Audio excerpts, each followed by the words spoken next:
All right, Wuthering Heights. Wuthering Heights, Chapter 13. For 2 months, the fugitives remained absent. In those 2 months, Mrs. Linton encountered and conquered the worst shock of what was denominated a brain fever. No mother could have nursed an only child more devotedly than Egerton did her. Day and night he was watching and patiently enduring all the annoyances and irritable nerves and a shaken reason could inflict. And though Kenneth remarked that what he saved from the grave would only recompense his care by forming the source of constant future anxiety, in fact, that his health and strength were being sacrificed to preserve a mere ruin of humanity, he knew no limits in gratitude and joy when Catherine's life was declared out of danger, and hour after hour he would sit beside her, tracing the gradual return to bodily health and flattering his too sanguine hopes with the illusion that her mind would settle back to its right balance also, and she would soon be entirely her former self. The first time she left her chamber was at the commencement of the following March. Mr. Linton had put on her pillow in the morning a handful of golden crocuses. Her eye, long stranger to any gleam of pleasant pleasure, caught them in waking, and shone delighted as she gathered them eagerly together. "These are the earliest flowers of the heights," she exclaimed. "They remind me of soft raw winds and warm sunshine and nearly melted snow. Edgar, is there not a soft wind? And is not the snow almost gone?" "The snow is quite gone down here, darling," replied her husband, "and I only see two white spots on the whole range of moors. The sky is blue, and the larks are singing, and the becks and brooks are brimful. Catherine, last spring at this time, I was longing to have you under this roof. Now I wish you were a mile or two up those hills. The air blows so sweetly. I feel that it would be a cure to you." "I shall never be there but once more," said the invalid. "And then you'll leave me, and I shall remain forever. Next spring you'll long again to have me under this roof, and I'll look back and think you are happy today." Linton lavished on her the kindest caresses and tried to cheer her by the fondest words, but vaguely regarding the flowers, she let the tears collect on her lashes and stream down her cheeks unheeding. We knew she was really better, and therefore decided that long confinement to a single place produced much of this despondency, and it might be partially removed by a change of scene. The master told me to light a fire in the many weeks deserted parlor, and to set an easy chair in the sunshine by the window. And then he brought her down, and she sat a long while enjoying the genial heat, and, as we expected, revived by the objects around her, which, though familiar, were free from the dreary associations investing her hated sick chamber. By evening, she seemed greatly exhausted, yet no arguments could persuade her to return to that apartment, and I had to arrange the parlor sofa for her bed till another room could be prepared. To obviate the fatigue of mounting and descending the stairs, we fitted up this where you lie at present, on the same floor with the parlor, and she was soon strong enough to move from one to the other, leaning on Edgar's arm. I thought myself she might recover, so I waited on her as she was. And there was double cause to desire it, for on her existence depended that of another. We cherished the hope that in a little while Mr. Linton's heart would be gladdened and his land secured from a stranger's gripe by the birth of an heir. I should mention that Isabella sent to her brother some 6 weeks from her departure a short note announcing her marriage with Heathcliff. It appeared dry and cold, but at the bottom was dotted in with pencil an obscure apology and an entreaty for kind remembrance and reconciliation if her proceeding had offended him, asserting that she could not help it then, and being done, she had no power to repeal it. Linton did not reply to this, I believe, and in a fortnight more I got a long letter which I considered odd, coming from the pen of a bride just out of her honeymoon. I'll read it, for I keep it yet. Any relic of the dead is precious if they are valued living. "Dear Ellen," it began, "I came last night to Wuthering Heights, and heard for the first time that Catherine has been and is yet very ill. I must not write her, I suppose, and my brother is either too angry to be distressed to answer what I send him. Still, I must write to somebody, and the only choice left to me is you. Inform Edgar that I give the world to see his face again, that my heart returned to Thrushcross Grange in 24 hours after I left it, and is there at this moment full of warmth feelings for him and Catherine? I can't follow it through." Those words are underlined. "They need not expect me, and they may draw what conclusions they please. taking care, however, to lay nothing at the door of my weak will or deficient affection. The remainder of the letter is for yours alone. I want to ask you two questions. The first is, how did you contrive to preserve the common sympathies of human nature when you resided here? I cannot recognize any sentiment which those around share with me. The second question I have great interest in is this. Is Mr. Heathcliff a man?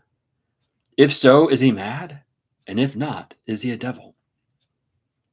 I shan't tell my reason for making this inquiry, but I beseech you to explain, if you can, what I have married. That is, when you call to see me, and you must call, Ellen. Very soon. Don't write, but come and bring me something from Edgar. Now, you shall hear how I have been received in my new home, as I am led to imagine the heights will be. It is to assume that I will dwell on such subjects as the lack of external comforts. They never occupy my thoughts, except at the moment when I miss them. I should laugh and dance for joy if I found their absence was the total of my miseries and the rest of an unnatural dream.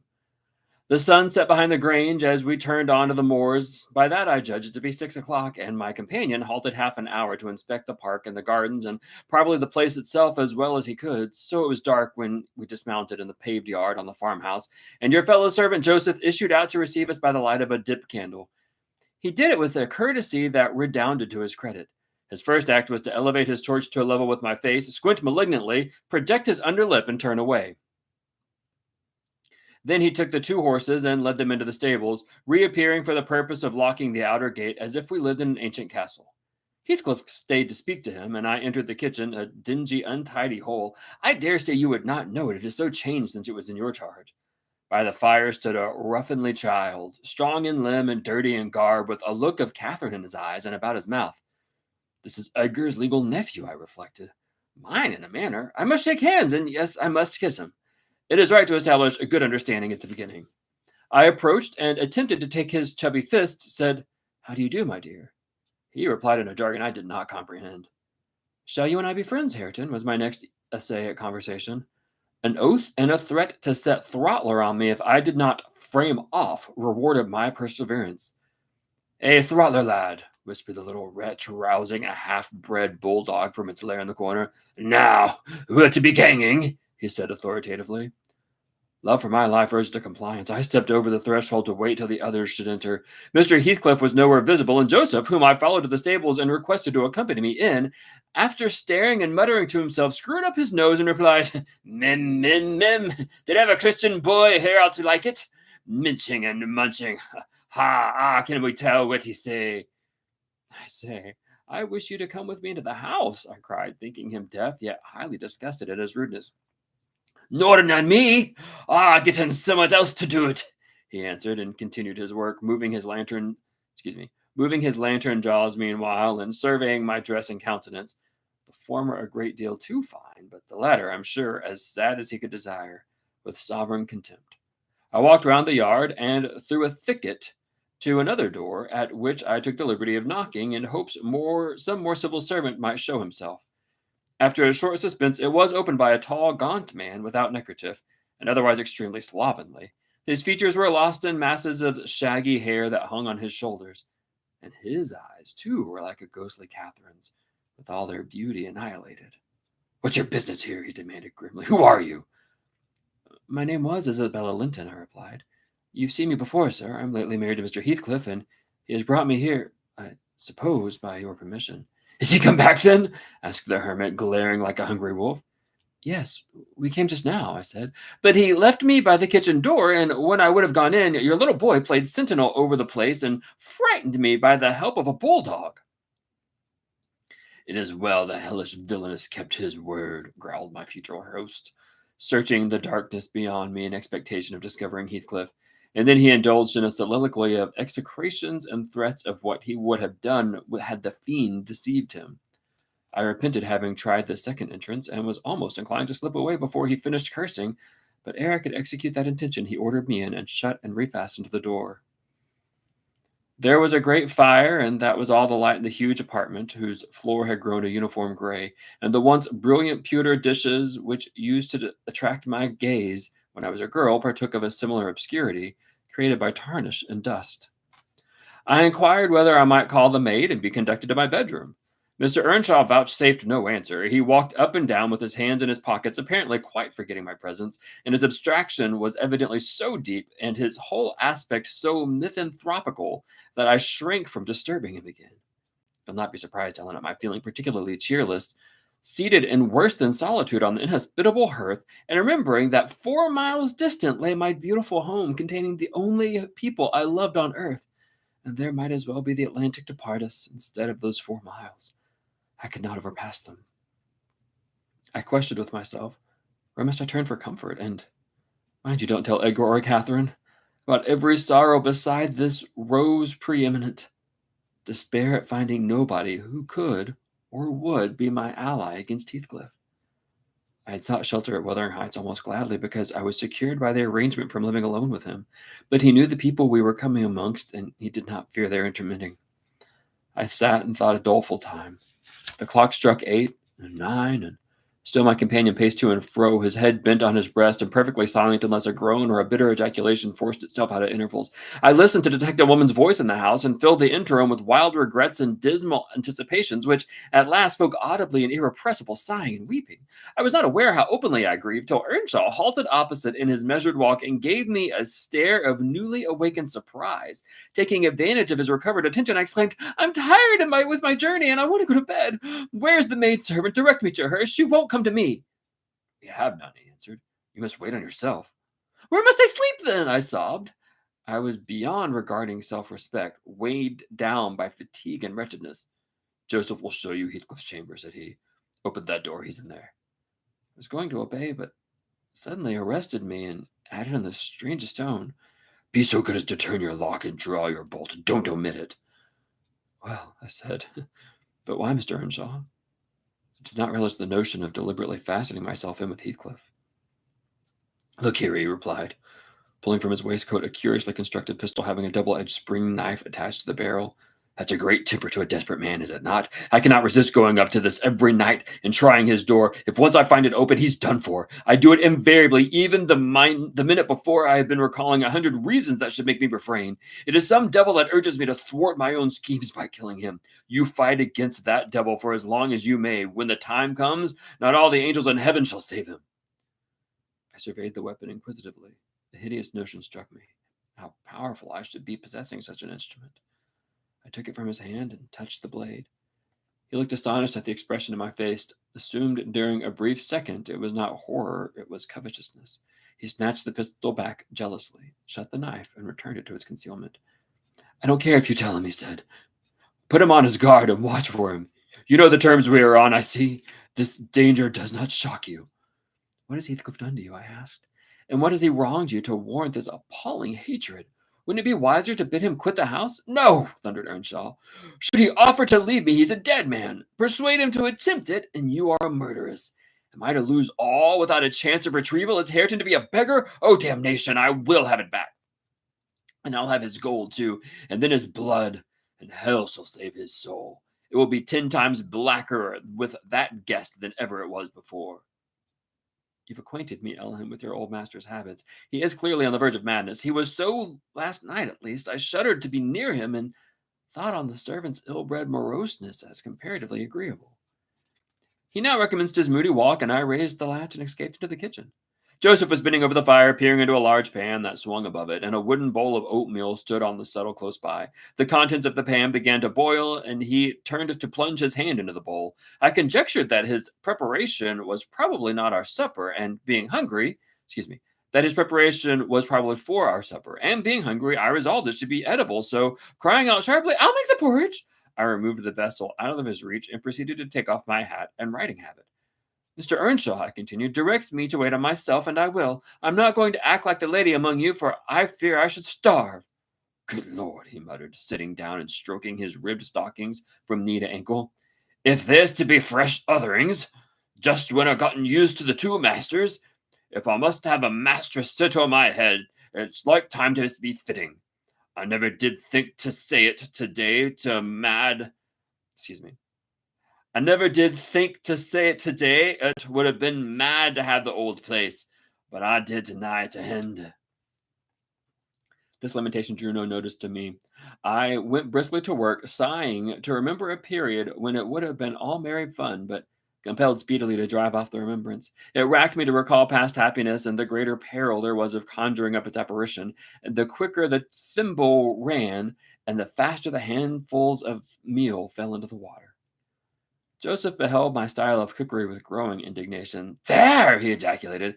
Hareton, thou wilt sup thy pores to night. There'll be naught but lumps as big as mon Eve. There again. I'd fling it a bow and all if na were. There, pile it up, gill it off, and then you'll have done with it. Bang, bang, it's a mercy. Bottom isn't deeved at. It was rather a rough mess, I own, when poured into the basins. 4 had been provided, and a gallon pitcher of new milk was brought from the dairy, which Hareton seized and commenced drinking and spilling from the expansive lip. I expostulated and desired that he should have his in a mug, affirming that I could not taste the liquid treated so dirtily. The old cynic chose to be vastly offended at this nicety, assuring me repeatedly that the bottom was every bit as good as I, and every bit as wholesome, and wondering how I could fashion to be so conceited. Meanwhile, the infant ruffian continued sucking and glowering up at me defyingly as he slavered into the jug. I shall have my supper in another room, I said. Have you no place to call a parlor? Parlor? He echoed sneeringly. Parlor? Nay, we've no parlors. If you don't like our company, there's masters. And if you do not like masters, there's us. Then I shall go upstairs, I answered. Show me a chamber. I put my basin on a tray and went myself to fetch some more milk. With great grumblings, the fellow rose and preceded me in my ascent. We mounted to the garrets, he opening a door now and then to look into the apartments we passed. He has a room, he said, at last flinging back a cranky board on hinges. It's real enough to take a few porridge in. There's a pack of corn in the corner there, mealy cane. If you're feared of muckying your grand silk shoes, spread your handkerchief on top of it. The room was a kind of lumber hole smelling strong of malt and grain, various sacks of which articles were piled around, leaving a wide bare space in the middle. Why, man, I exclaimed, facing him angrily, this is not a place to sleep in. I wish to see my bedroom. Bedroom, he repeated in a tone of mockery. Nah, see all the bedrooms there is, yon's mine. He pointed into the second garret, only differing from the first in being more naked about the walls and having a large, low, curtainless bed with an indigo-colored quilt at one end. What do you want with yours? I retorted. I suppose Mr. Heathcliff does not lodge at the top of the house, does he? Oh, it's Master Heathcliff's you're wanting, cried he, as if making a new discovery. Couldn't he have said so at once?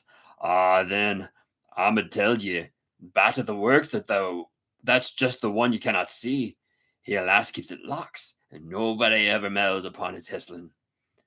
You have a nice house, Joseph, I could not refrain from observing, and pleasant inmates, and I think the concentrated essence of all the madness in the world took up its abode in my brain the day I linked my fate with theirs. However, that is not to be the present purpose. There are other rooms. For heaven's sake, be quick and let me settle somewhere. He made no reply to my adjuration, only plodding doggedly down the wooden steps and halting before an apartment which, from that halt and the superior quality of its furniture, I conjectured to be the best one.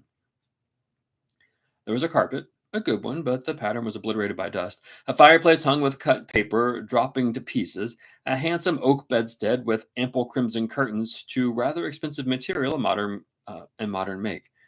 But they had evidently experienced rough usage. The valances hung in festoons wrenched from their rings, and the iron rod supporting them was bent in arc on one side, causing the drapery to trail upon the floor. The chairs were also damaged, many of them severely, and deep indentations deformed the panels on the walls. I was endeavoring to gather resolution for entering and taking possession when my fool of a guide announced, There he was the master's. My supper by this time was cold, my appetite gone, and the patience exhausted. I insisted on being provided instantly with a place of refuge and means of repose. Where the devil began the religious order? The Lord bless us, the Lord forgive us. Where the hell would ye gang, ye marred wearisome knot? Ya see, all Bud Hareton's a bit of a charmer, but there's not another hoil in this old ding in the house. I was so vexed, I flung my tray and its contents on the ground, and then seated myself at the stairs head, hid my face in my hands, and cried, exclaimed Joseph. Well done, Miss Cathy, well done, Miss Cathy. Hash of it, a master shall just tumble over them broken pots, and then he's a swear summit. We's here had to be. God for not modeling y'all deserve pining through this Christmas, flinging the precious gifts of God under the foot of the flaysome rages. But I'm not mistaken if you show your spirit lang. Will Heathcliff bide such bonny ways, think ye? Ah, no but wish he might catch ye in the plisky. Ah, no but wish he may. And so he went scolding to the den beneath, taking the candle with him, and I remained in the dark. The period of reflection succeeding this silly action compelled me to admit the necessity of smothering my pride and choking my wrath, and bestirring myself to remove its effects. An unexpected aid presently appeared in the shape of Throttler, whom I now recognized as the son of our old skulker. It had spent his well put at the Grange, and was given by my father to Mr. Hindley. I fancy it knew me. It pushed its nose against mine by way of a salute, and then hastened to devour the porridge, while I groped from step to step, collecting the shattered earthenware and drying the spatters of milk from the banister with my pocket handkerchief. Our labors were scarcely over when I heard Earnshaw tread in the passage. My assistant tucked his tail and pressed the wall. I stole into the nearest doorway. The dog endeavored to avoid him was unsuccessful, as I guessed by a scutter down the stairs and a prolonged piteous yelping. I had better luck. He passed on, entered his chamber, and shut the door. Directly after Joseph came up with Hareton to put him to bed. I had found shelter in Hareton's room, and the old man, on seeing me, said, "There's room for both ya, and your pride. No, it's set in the house. It's empty. You may have it all to yourself. And him as a last makes a third in such ill company." Gladly did I take advantage of this intimation, and the minute I flung myself into a chair by the fire, I nodded and slept. My slumber was deep and sweet, though over far too soon. Mr. Heathcliff awoke me. He had just come in and demanded in his loving manner what I was doing there. I told him the cause of my staying up so late, that he had the key to the room in his pocket. The adjective hour gave mortal offense. He swore it was not, nor ever should be mine, and he'd. But I'll not repeat his language, nor describe his habitual conduct. He is ingenious and unresting in seeking to gain my abhorrence. I sometimes wonder at him with my intensity that deadens my fear. Yet I assure you, a tiger or a venomous serpent could not rouse terror in me equal to that which he wakens. He told me of Catherine's illness and accused my brother of causing it, promising that I should be Edgar's proxy in suffering till he could get hold of him. I do hate him. I am wretched. I have been a fool. Beware of uttering one breath of this to anyone at the Grange. I shall expect you every day. Don't disappoint me. Isabella. Well, this chapter is absolutely tragic. I mean, it opens with us finding Catherine in horrible health and horrible health for 2 months, and then we find out that she is with child. But Catherine foreshadows her own death, saying to her husband, "By the end of this year, I will be resting up the hill, and I won't be back." Excuse me. Nellie gets this letter from Isabella that talks about her entering into Wuthering Heights, and the way she is treated by Hareton, Hindley, and Joseph. That Hindley goes to Heathcliff's bedroom door every night with a gun ready to kill Heathcliff, and warns her to keep the door locked. She says she never intended to be locked in a room with him, and she holds the gun covetously. And then she has a little fit, and understandably, after trying to make the porridge, which she does terribly, because she's always had servants to make the porridge for her, and she's tired and exhausted and upset, and makes it very, very lumpy. She has a fit, throws it down, and the dog comes up and recognizes her.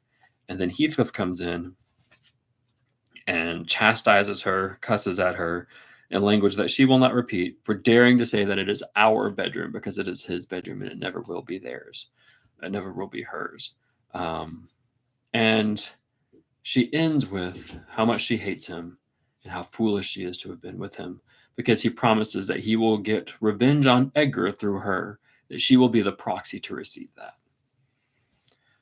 Whew. So that's chapter 13. If you are interested, I've read the first 12 chapters on my channel, along with over 100 poems and quite a few short stories. So hopefully I won't be as delayed. And thank you for putting up with my very poor Yorkshire drawl as I try to read Joseph's lines and make sense of them. And for the person that commented, this is a quote from Doctor Who, to never eat pears. Although I don't like pears, they kind of taste like sandy applesauce, if you ask me. So, anyways, thank you very much for following along. I would love for you to like and subscribe and see the other things that I have recorded.